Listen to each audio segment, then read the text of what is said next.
Hey there, today I'll be showing you how to delete Safari history on iPhone, and here is how.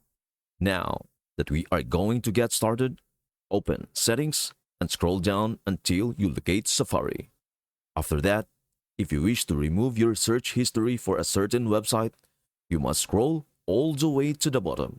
Select Advanced, then Website Data. From there, you may utilize the search box to look for a specific website.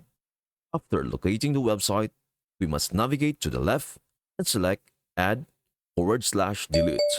This will remove the search history on the Safari web browser for that specific website.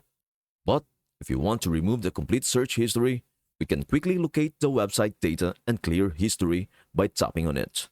To delete Safari history, tap Add Clear History and Data. It may ask you to close tabs. That's it. Now that you know how to easily delete Safari history on your iPhone, you can delete cookies and other browsing data from devices that are assigned into your iCloud account. I hope this helps. Thank you for watching, and we will see you in the next video.